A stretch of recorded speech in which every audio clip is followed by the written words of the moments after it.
Is John 14, verse 8. When God first gave me this text, whenever I'm studying or preparing for a message, I immediately just start praying. And I'm like, God, help me to see this season, this time, this day and the age the way that you see it, so that I can add to what you're doing in the earth. And God gave me this text on Tuesday night. And I felt like, okay, this is great because it's going to give me time to kind of spread out my studying and spread out my responsibilities. And then Tuesday morning at 2 a.m., my daughter woke up. She was vomiting every single hour, on the hour, up until 10 a.m. She had a fever that was all day Tuesday, and Wednesday she was sick. And then just thing after thing happened. And then I started feeling sick myself yesterday. And I was like, I'm not going to eat. I'm going to take my time, because I believe that whatever God is doing in this message, whatever God's given me, I believe that there's breakthrough connected to it. And I believe that what I was experiencing was warfare. And so I'm going to ask those of you who are intercessors to just pray over me as I try to communicate what it is that God gave me, because I believe that if I can get low enough, that God's going to do something supernatural in this space. So I'm calling in some help in the spirit realm from some of those who know how to get a prayer through. My subject is shift the weight. Shift the weight. I'm reading from the New King James Version. Context is that Jesus is going to the cross. He's gathered the disciples. He's washed their feet. They've had the Last Supper. And then he begins to tell them some crazy stuff. That he's going to be crucified, that he's going to die, that Peter's going to deny him, that this band, this unit, this solidarity that they have experienced over the last 3 years is going to fall apart. And he's trying to convince them that even as this is happening, that God is still in it. And the disciples are trying to wrap their mind around how could it be that we've gone from town to town preaching, and the multitudes have been with us, and we've seen miracles and breakthrough. It seemed like we were on our way into ascension, and now you're telling me that everything is going to fall apart. When we enter into the text, Jesus is laser focused on what's next for him, and the disciples are trying to catch up. And verse 8 begins, it says, Philip said to him, Lord, show us the Father, and it is sufficient for us. If I could just see God in the midst of this, everything that you're saying, it'll be okay, but if I could just see God. And Jesus says to him, have I been with you so long, and yet you have not known me, Philip? He who has seen me has seen the Father. So how can you say, show us the Father? And verse 10 continues, it says, do you not believe that I am in the Father and the Father in me? The words that I speak to you, I do not speak on my own authority, but the Father who dwells in me does the works. These aren't just words, my words do work. I haven't just been speaking. The reason why what I speak becomes what happens is because my word has backup. These are not just my words, these are his work. Believe me that I am in the Father and the Father in me. But if you can't believe that, the least you could do is believe the work themselves, because you've seen too much. You've seen too much to question whether or not God is in it. If you could just believe the work that you've seen. So most assuredly I say to you, he who believes in me, the works that I do, he will do also. Oh God, I wish you'd help me. It's one thing for you to believe in the works, but if you would believe in me, just believe in me, not just the works. You see, some of us believe in the work more than we believe in God. And now we need another work in order to increase our faith. But if you would just believe in me, you'll go from looking for works to doing greater works. Most assuredly, I say to you, he who believes in me, the works that I do, he will do also. And greater works than these he will do, because I go to my Father. I want to talk from the subject, shift the weight. God, I need you. Lord, You know what I got? You know what I don't have. So I'm shifting this weight onto you. I'm saying, have your way, great God that you are. This is not my church. This was not my call. This was not my anointing. This started with you. And so, God, I pray that you would take up space in this room, that you would take up space wherever they're watching online, in their car, in their work, in their homes, in their kitchens. God, you take up space and let it be undeniable that you see us, that you hear us, that you have a plan for this season of our lives. And may our response be obedience. May our response be conviction.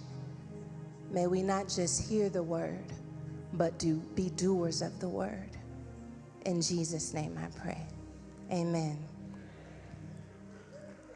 I'm going to let it rip. I hope. In 1903, the Wright brothers invented the first powered plane.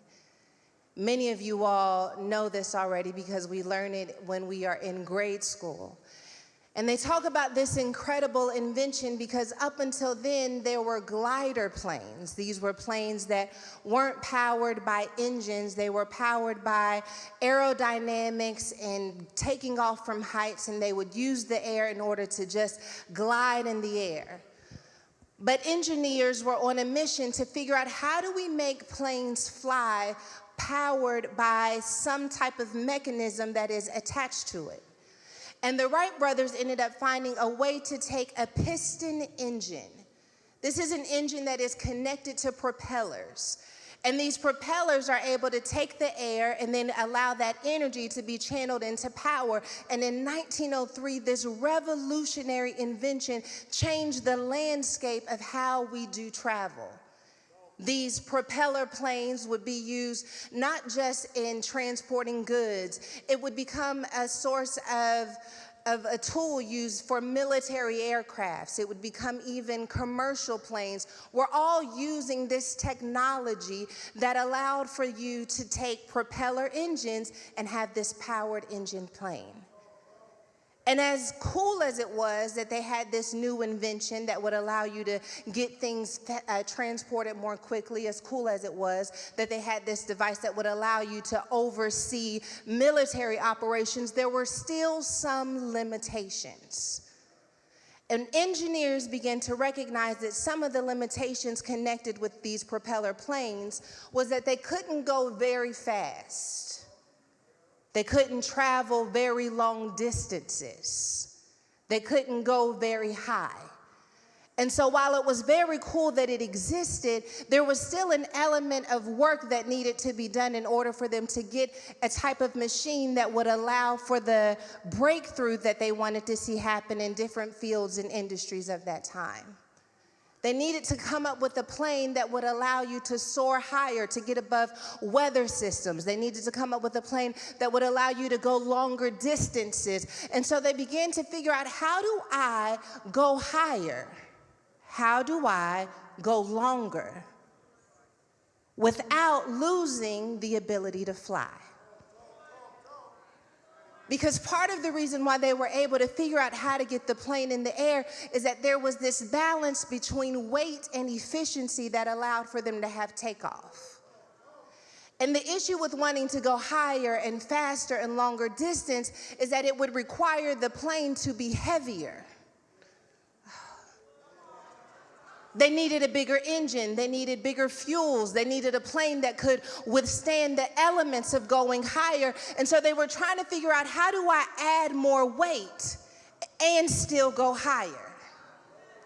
The weight was non-negotiable because in order to go higher, they had to add this weight. And as I was studying about this aerodynamics, I recognized that in order for them to go higher, they had to have more weight. You could not have height without having weight. You had to be willing to withstand the reality that things were going to get heavier in order for them to go higher. The job of the engineer was to figure out, how do I take this additional weight and still soar? God's going to help me. And God was trying to show me and help me to see that all weight is not bad. Sometimes we get so burdened down with the weight that we're carrying that we begin to believe that there is no way that I could soar with this much heaviness on me. But science showed me that sometimes the only reason you can soar higher than other people is because you have more weight to work with than some of those other people you're comparing yourself to. I wish I could say that better. I want to talk to somebody who's had some weight put on them, and you're wondering, how could I ever soar with this much weight on me? And I'm here to tell you that it is not your job to figure out how you can soar. That God says, if you would allow me to put that weight on you, I'll also show you how to take that weight to new heights. I'll show you how to take that weight and do something that no one in your family has ever done. All weight ain't bad weight. Some weight is meant to work for you. You want to break the generational curse. You want to be the first one to do something in your family. Well, you better get ready to have some weight put on you, because in order for you to go higher, you got to be like an airplane. You got to have a bigger engine. You got to be stronger. You got to be able to carry more fuel, because you got to be heavy for the height that God is calling you to. You got to be heavy to withstand the elements for where God is taking you to. You got to be heavy to be able to run up on the devils that have your name on it. You can't do it and be a lightweight. You got to do it because you're heavy. I'm heavy enough to go up against this thing. If I could survive that, then I can survive this, because I got weight on me. I didn't just go through hell. I went through weightlifting, baby. I didn't just go through a breakup. I went through weightlifting, baby. He's been training me. He's been putting weight on me.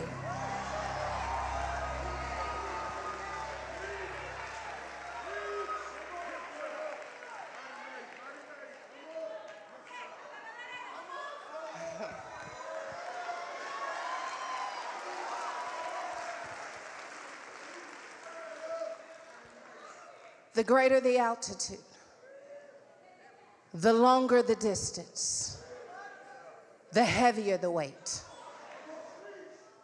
Have you ever been at an airplane, at an airport, and you can tell which planes are regional planes because they're smaller? But then every now and then you see them double-decker planes, and you can tell that that's not a plane you take from Dallas to Houston. That big heavy plane is a plane that you take halfway across the world. I can tell by the level of weight that I see that this is not just something that God is putting on me to go a short distance. I want to talk to somebody who got some heavy weight on them. And you've been trying to figure out, God, where are you in the midst of this heaviness? I want to talk to somebody who's been feeling like, God, I can't go any lower than this. I got the weight of the world on my shoulders. God says, I know it feels heavy right now, but when I get finished walking this thing out with you, when I get finished working this thing out with you, I'm going to show you that you needed that weight to go the distance. You got somewhere to go. You've got work to do. You've got a call. You've got a mandate. You've got a mission. And God's not going to put you in it and then you run out of gas. So I'm teaching you right now, before you lift off, how to manage the weight, so you have the endurance you need when you're in the air.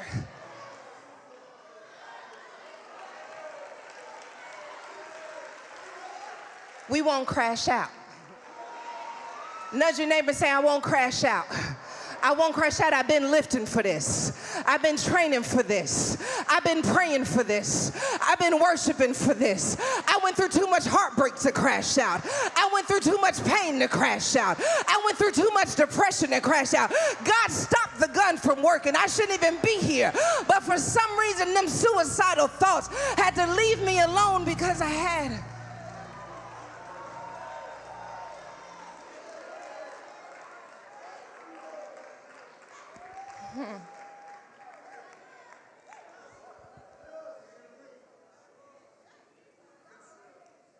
the greater The height, the greater the weight.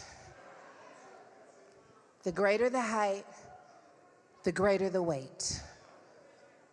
Oh, if I didn't say nothing else and you just took that to your prayer closet, I feel like God could do something with that. This isn't a concept that is exclusive to aerodynamics. We see this play out culturally. We see it when professionals are climbing the corporate ladder. And the higher they climb on the ladder, the more responsibility they have. We see this with entrepreneurs. You think it's hard to start a business, and it is. You know what's really hard? Having a successful business. Because the greater the height, the more responsibility. Uncle Sam talks crazy to you. The greater the height, the more responsibility. You get all entangled with laws and policies you didn't even know existed. The greater the height, the greater the responsibility. This happens professionally. This happens in entrepreneurship. This even happens for first-time college students. First-generation college students. If they are able to actually graduate from college, the greater the height, the greater the weight. Because they're not just responsible for themselves as first-generation college students, they have a whole community that they left behind.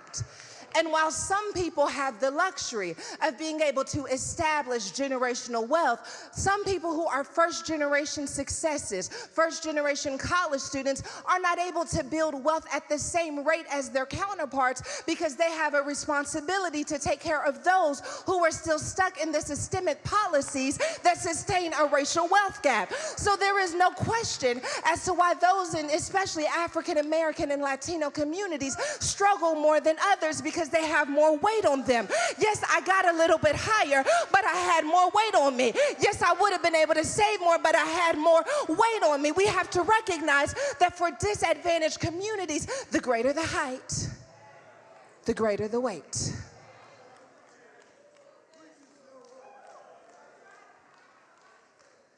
Luke 12 says it like this: to whom much is given, much is required.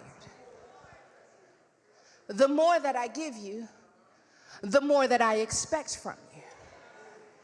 And so often we see the heights that people are called to, but we don't always see the weight connected to that height. And when you don't see the weight connected to that height, you will be jealous of the wind in their face, but you won't recognize the weight of their wings. I can't even feel the wind in my face because there's so much weight on my wings. I wish I could tell you that it's smooth sailing up here, but it's actually very shaky because this weight is trying to stay in a dimension that I don't always know that I'm built for. There's so much weight on me up here that it doesn't even feel like success. There's so much weight on me on here.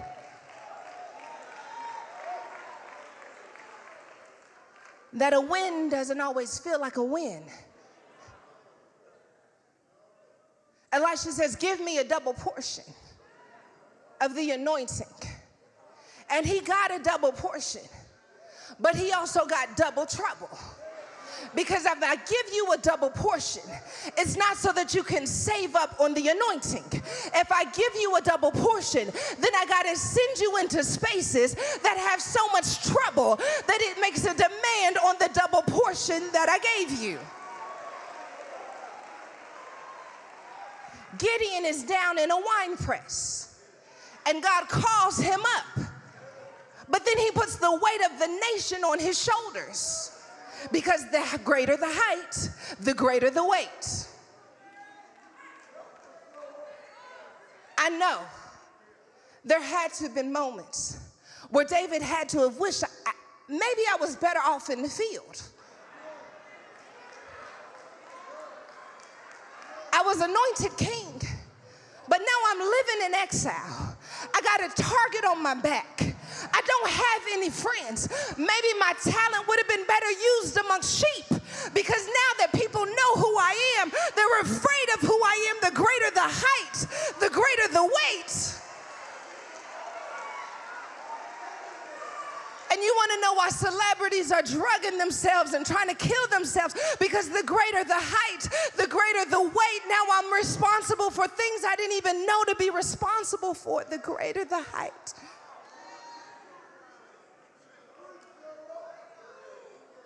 The greater the weight. There are some things that you wouldn't even be able to handle unless God had given you the capacity. Oh, God, help me. There are some things that you are only qualified to deal with because God knows what He gave you. I wish I could say that better.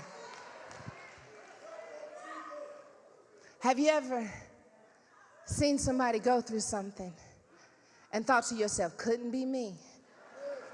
You're right. Because God didn't give you their capacity to do it. There are some things that you can only do because God gave you the capacity to do it. And you want to know if somebody else could do it, but you can't ask someone else to do what God gave you the capacity to do. I wish I could say that better. There are some people who maybe couldn't raise a special needs child. You couldn't go through what you've gone through in your marriage. You couldn't be in the workplace dealing with those politics, and you think that everyone else should be able to do the things that you do because you don't realize that the only reason you can do them is because God gave you capacity that He did not give someone else. So stop expecting someone else to have the capacity that God gave you and start thanking God that He gave you the capacity to do something that someone else couldn't handle it. Someone else would have lost their mind. Someone else would have quit. Someone else would have walked out of the door. Someone else would have burned the house down. Who could forgive after what they did to you? You don't have the capacity to forgive the way that I forgave, but God gave me the grace to do it. Someone else couldn't lead this thing, but God gave me the capacity to do it. He graced me for this. He gave me capacity for this. And He's making a demand on what He gave me. Yeah. That's why nobody else can do it but you. Because He gave you the capacity to do it.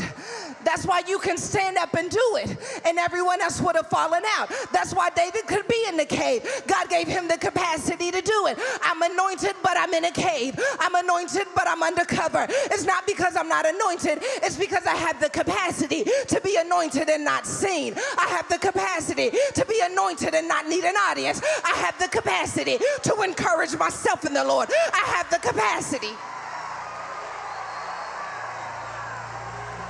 He gave me the grace for this. Can't nobody raise that child but you. Can't nobody fix that business but you. He gave you the capacity to do it.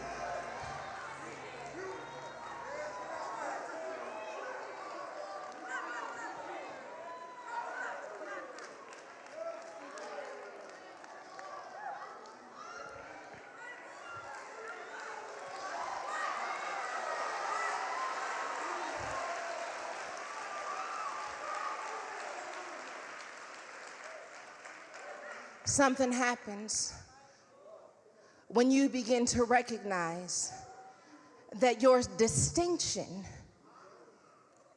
is a reality because of what God gave you. And you stop asking people to do what God gifted you with the ability to do. I wish I could say that real good. But I hear God saying that if you don't stop expecting them to carry what you have, then you won't make the most out of what God gave you. Oh, I wish I could say this real good, y'all. When you recognize that God has given you a wisdom, an insight, a creativity, ability, a vision that only you can fully wrap your mind around, You will stop trying to get other people to join in and be as passionate. That's it. You want other people to be as passionate about something that God gave you. But God says if they were passionate about it, I would have gave it to them. I gave it to you because I got a height that only you can go to. So I put the weight of it on you because I know that you'll take that weight. You'll lay it at my feet, and me and you together can take that thing to another level. They can't do it. Only you can do it. I feel that prophetically. I don't know who you are, but I hear God saying that they can't do it. Only you can do it. You can only do it because you are the only one who sees it the way that God sees it. And it's heavy on your heart the way that it's heavy on God's heart. Did you hear that? It's heavy on your heart in the same way that it's heavy on God's heart. The greater the height, the greater the weight. And if you don't let this thing be heavy the way that it is on God's heart, then you won't do what is necessary to partner with God to bring breakthrough.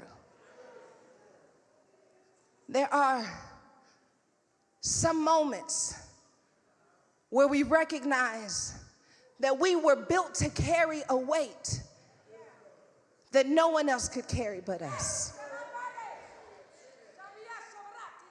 Thinking about single mothers. Thinking about dealing with the disease.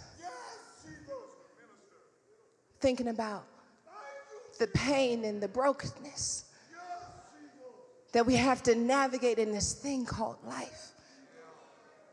This heaviness that for some reason, God says, I know you don't necessarily want to carry this weight.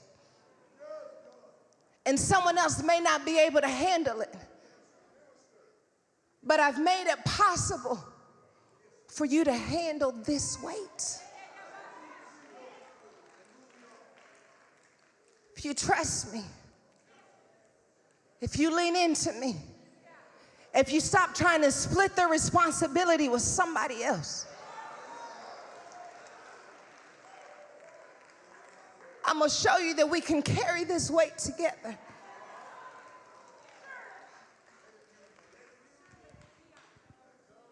And when you realize that God's given you this weight to carry, I hear God saying that it's going to change your paradigm.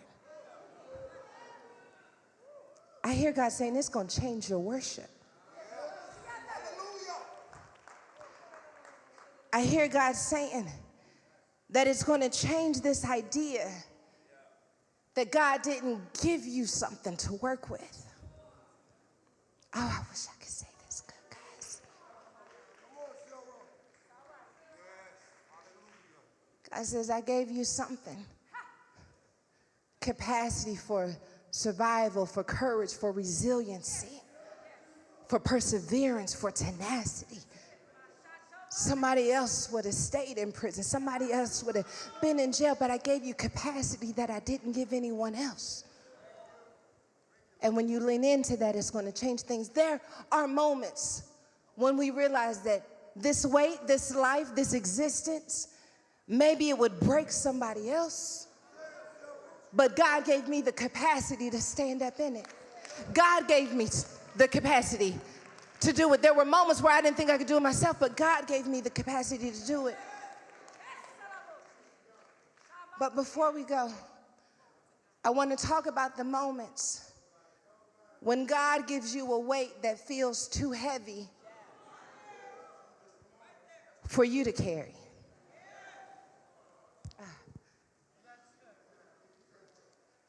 This is heavy. I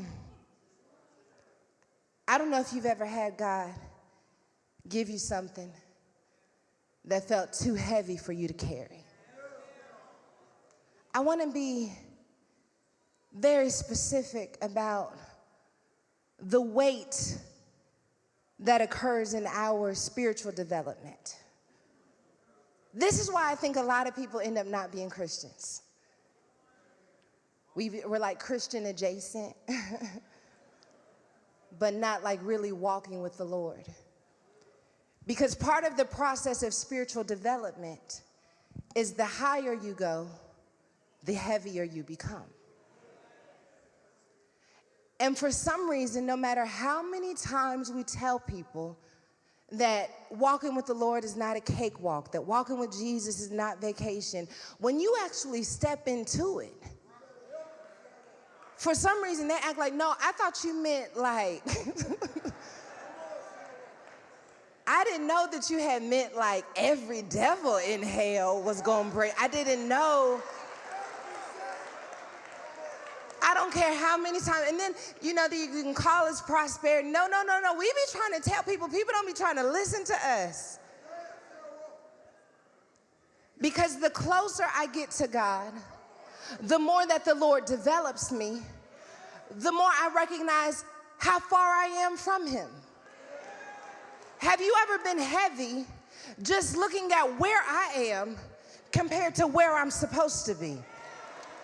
That the level of brokenness, the level of trauma, the level of manipulation that has become my norm is so off base from who I am supposed to be in God that I have no choice just to be heavy. Or when you start to see the fractures in your community, when you begin to see the impact of generational curses, the toxicity that exists within our families. It was fine when everything was normal, but the moment I started pursuing health, the moment that I wanted to actually be made in the image of God, my heart is breaking for the friendships that no longer make sense anymore. My heart is breaking for the way that I can't fit in with my family anymore. My heart is breaking. The closer I get to God, the heavier I become, because I didn't realize that saying yes to him and saying no to them, and I'm trying to carry them with me, but I got to grieve and move forward, is heavy. The closer I get to God, the more I see this world the way God sees it. And now my heart is breaking at every headline. I'm discouraged when I see war. I'm discouraged when I see violence. I'm discouraged when I see overdoses. God, your heart must be breaking the closer I get to God. The heavier I become. If you're not heavy, you're not trying to see this world the way God sees it. You ought to be heavy anytime you see somebody on the corner holding a sign. God, I know this isn't what you meant. People want to know, what side are you on? Are you on this side or that side?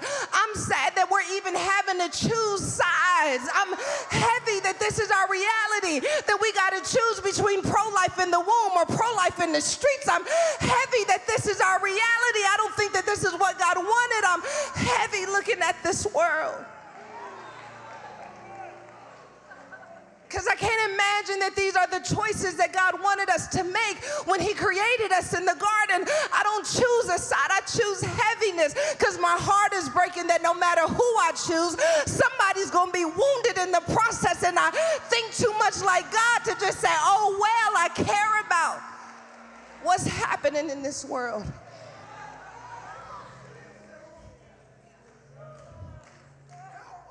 Sometimes God gives us a vision of who we've been and who we're supposed to be, of how off track we are and how much healing there is yet to do. And it makes us heavy. In this room, watching online, and no one would know just how heavy you are. Can I tell you, we had Woman Evolve, and women got home and they felt really great from the experience they had, but then they felt really heavy because they realized how much work they have to do, because the closer we get to God, the heavier the burden for breakthrough is on our lives. When we find the disciples in this text, they're dealing with heaviness. It started off smooth sailing, but now things are getting heavy. Oh, child.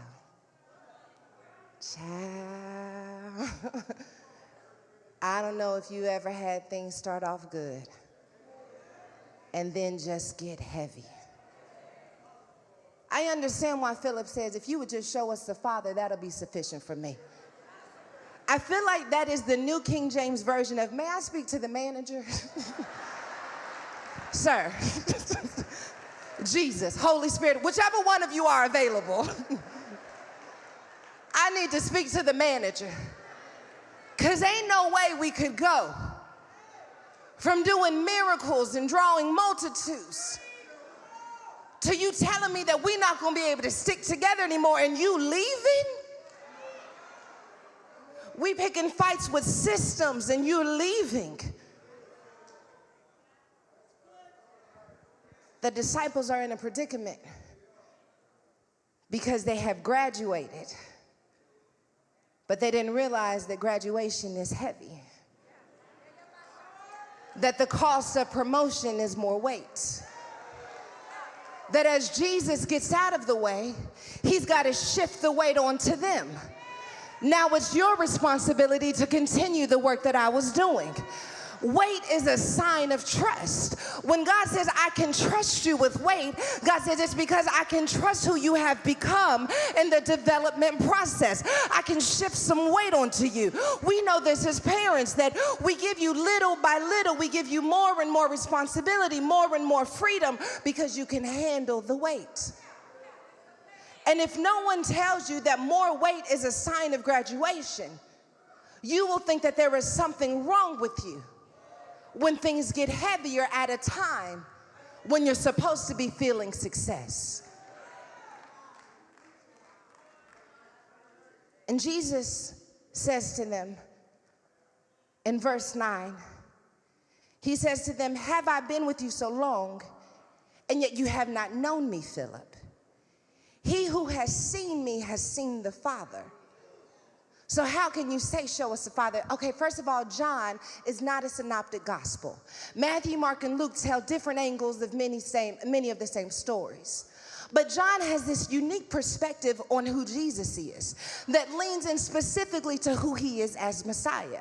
Whereas most texts don't tell it, Jesus doesn't blatantly say who he is. Over and over again in John, we see Jesus saying with specificity who he is and what he has been called to do. So you have to understand that when we're looking at Jesus through the lens of the text in John, that we're looking at a different version of Jesus, that we're looking at a full embodied version of who Jesus is. We're seeing Jesus on the fullness of his connection with the Father. And it is important for us to recognize that, because the full embodiment of who Jesus is connected to what we receive when we say we receive Jesus in our hearts. You have to understand that when you got Jesus, that you also got the Father. So you're asking to see the Father, and Jesus is trying to tell him, you've seen him all along. I'm about to break this down and we getting out of here. Jesus says to Philip, if you can just remember what you have seen along the way, if you can remember the miracles that happened along the way, you will see that God has been with you every step of the way. I want you to remember when a woman pressed her way through a crowd and touched the hem of his garment, and immediately the flow of blood stopped. I want you to know that she didn't just touch Jesus, that she also touched God. I want you to remember when I told the lame man to pick up your bed and walk, that you wasn't just hearing Jesus, that you were also hearing the Father. I want you to understand that all along the way, that you have not just been seeing Jesus, you have been seeing the Father. So if you saw the Father then, and you saw him when we were healing the sick, and you saw him when we were taking a little boy's lunch, you could see him right now, even in the midst of the wait. I wish I could say that real good, because I want somebody to understand the only reason why you are qualified to carry the weight that is in front of you is because God has been with you all along the way. If you got into this by yourself, you'd need to be afraid. If you got into this on your own, I'll tell you, you ought to humble yourself and seek his face. But if you've been following his face all along, and you get to a space where you can no longer see him, I hear God saying, turn around. Woo! I God say, turn around.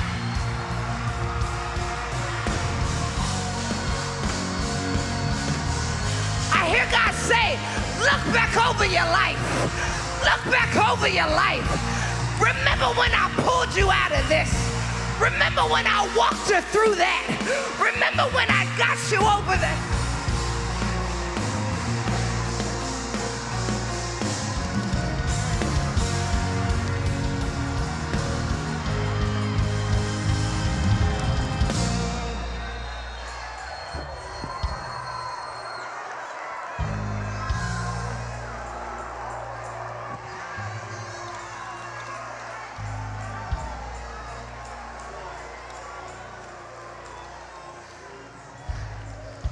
I haven't left.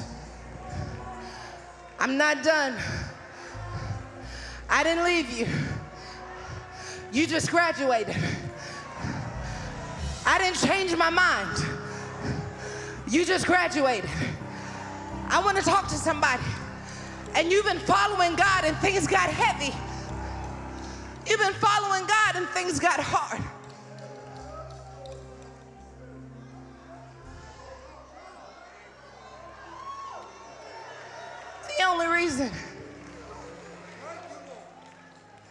The only reason that Jesus can have this level of conversation with Philip, the only reason that Jesus can even give him a foreshadowing of what's to come is because they've walked this thing called life out. I hear God saying that when you walk with me, that when you allow me to lead you, to guide you, that things may get heavier before there's liftoff.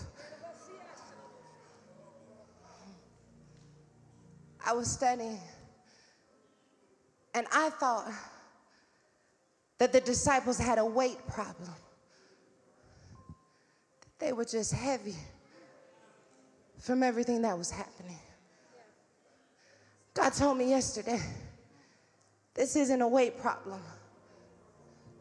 This is a faith problem.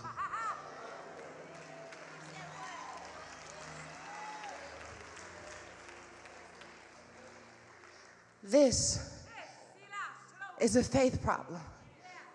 Over and over again, Jesus says, believe in me. Believe in me. Believe in me.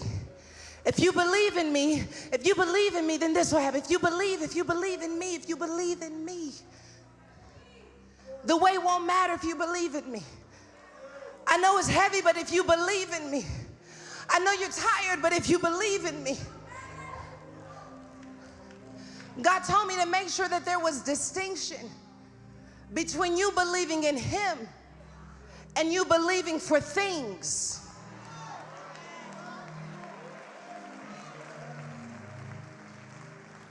Because when you believe for an outcome and you believe for a thing, when the thing doesn't happen and the outcome doesn't happen, then you don't have faith at all.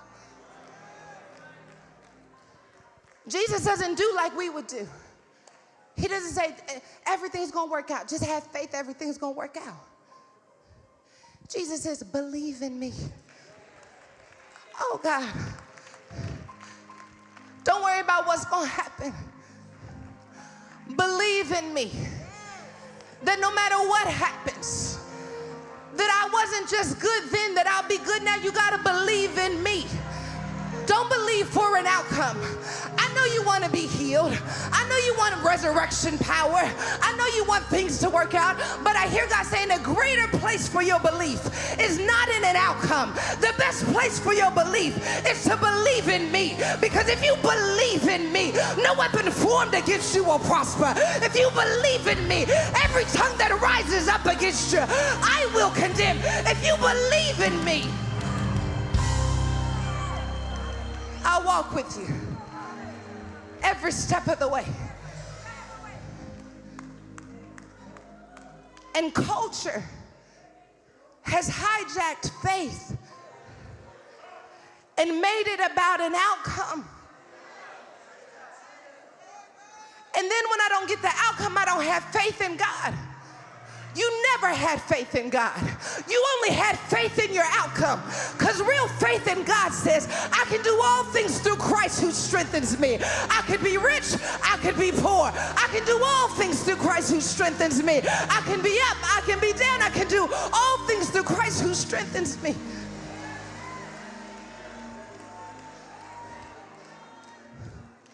My faith is in God. And that's why he says to them, if you believe in me, all the works that you've seen me do, greater works are the overflow of faith. Works are not the reason to have faith. If I really have faith in God, I'll do greater works than the ones that I've seen. Not because I had faith in the works that I will do, but because I am so connected to God that I had no choice but to do greater works. Because anything I put my hands to, God was whispering in my ear how to do it, how to build it, how to speak it, how to raise them. Greater works am I going to do, not because I'm so great, but because greater is he that is in me than he that is in the world. I've got faith in God. I don't have faith in the election. I don't have faith in the partner. I don't have faith in the bank. I've got faith in God. Hey! I don't have faith in the doctor. I got faith in God. So God, you bless the doctor. God, you assign the lawyer. God, you put me in the right court. God, you give me the right manager.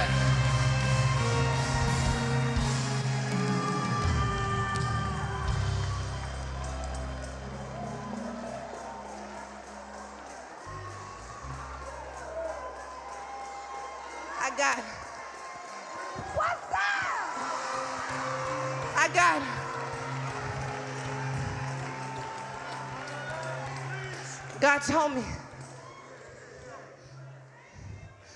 if I do this right,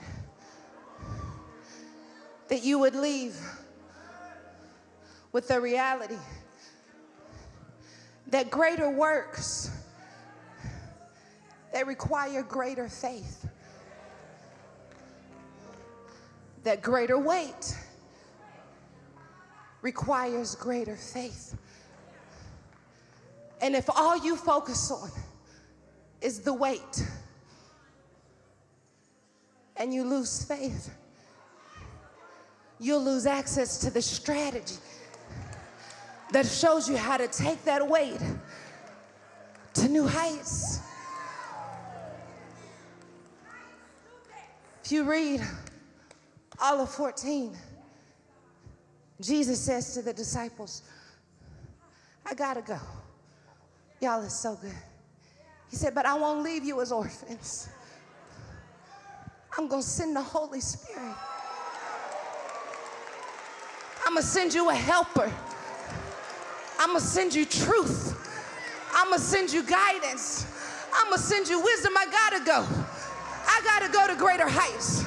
But I won't leave you here by yourself. I'm gonna make sure you got a bridge to higher. I'm gonna make sure you have access to higher. I'm gonna make sure that higher is in your ear. I'm gonna make sure that higher is in your spirit. I'm gonna make sure that higher is waking you up at night. I'm gonna make sure that higher is wiping tears off your face. I'm gonna make sure that higher is showing you how to walk again, showing you how to talk again. I'm gonna make sure.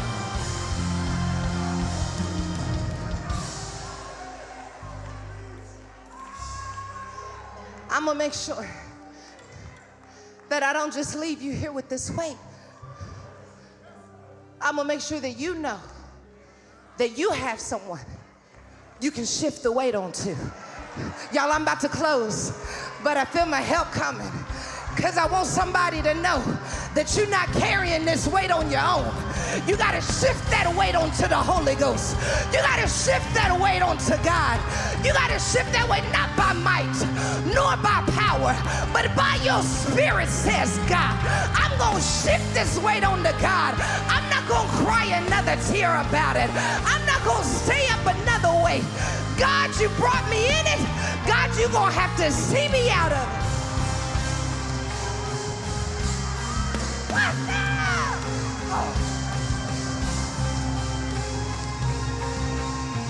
Shift. Shift the weight. Shift the weight. You've been carrying something that ain't yours to carry. Shift the weight. You've been worried about something that God says, I'm going to take care of. You need to shift the weight. That person's not your responsibility. Shift the weight. This depression you can't fight on your own. You need backup in the spirit. God, I feel like I'm losing my mind. So I'm coming to you in prayer because I got to shift this weight up off of me. God, this sickness is all in my body, but I'm going to get up there and preach anyway because this word ain't my weight to carry. This is your word. These are your people. Shift the weight.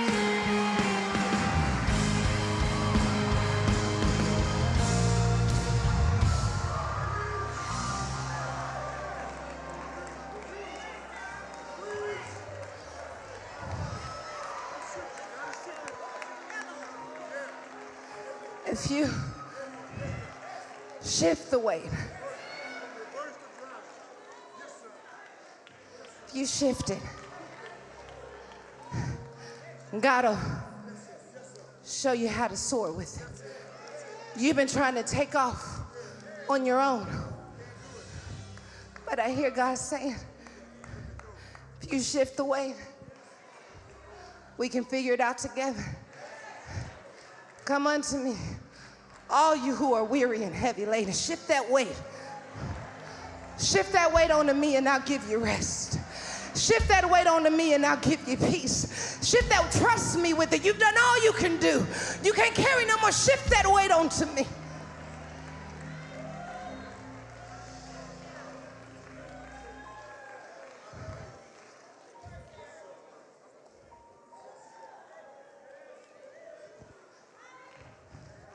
God has greater works.